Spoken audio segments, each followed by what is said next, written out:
President Obama's pronouncement Tuesday that the Keystone XL pipeline would only be approved if it produced no net change in greenhouse gas emissions was no surprise to Tom Steyer. A few days earlier, the billionaire hedge fund manager, and big Obama donor, had warned the president not to trade action on greenhouse gases for approval of Keystone XL.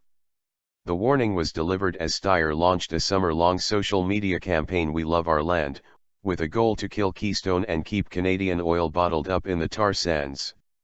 We really cannot afford 40 to 50 years of development of a humongous oil reserve that's twice as bad, soup to nuts, as normal crude, Steyer told a gathering at the National Press Club. But critics have accused Steyer of hypocrisy.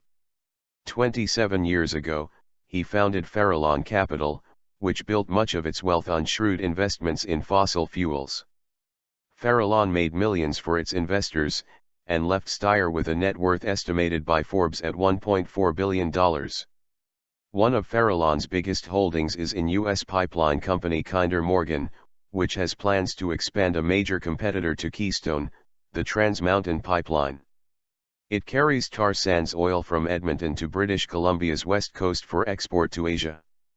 If Kinder Morgan gets approval for the expansion, TransMountain would carry 900,000 barrels of tar sands oil every day. That's more than Keystone XL. Louisiana Sr.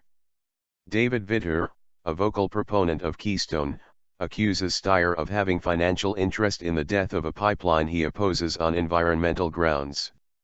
I think it's hypocrisy, quite frankly, Vitter told Fox News. Who knows when he's going to divest of these investments, maybe in a few months when his helping kill Keystone will boost them up to top value. Who knows? Steyer stepped down as Farallon CEO late last year to focus on political and environmental activism. While he continues to have significant investments with Farallon, according to a spokesman, Steyer has directed the fund to green his portfolio and divest him of all positions in oil and coal, including Kinder Morgan. It is unclear where he is in that process. According to Steyer spokesman Chris Lehane, this divestment has been taking place consistent with the applicable legal requirements. Keystone XL is one of 3 pipeline proposals to carry heavy bitumen crude from Canada's oil sands to market.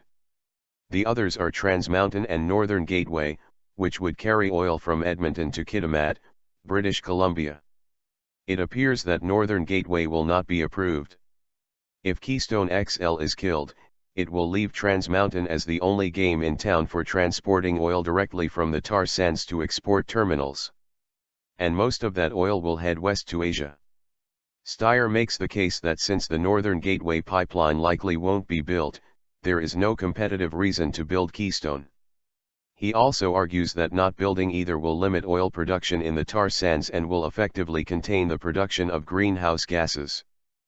But in making that argument, he curiously omits any mention of the TransMountain pipeline. The Daily Caller's Michael Bastash, who first illuminated Steyer's potential financial gain, says there's a lot of sleight of hand going on among Keystone's opponents. Not only does the oil industry stand to benefit, which we all know if the Keystone pipeline gets approved, Bastash told Fox News, but there are people on the other side who stand to gain if the pipeline doesn't get approved. And that's something you don't hear about a lot.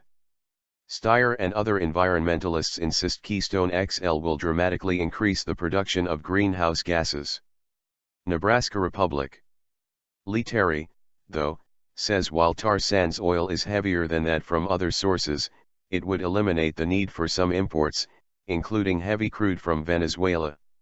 He argues that building Keystone XL is in the strategic, security and economic interests of the United States.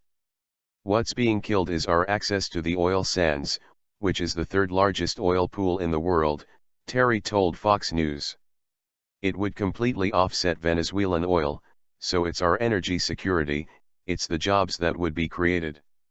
Canadian officials insist that the tar sands will be developed regardless of whether Keystone XL or Northern Gateway are built. There are plenty of ways, they say, to get oil to market.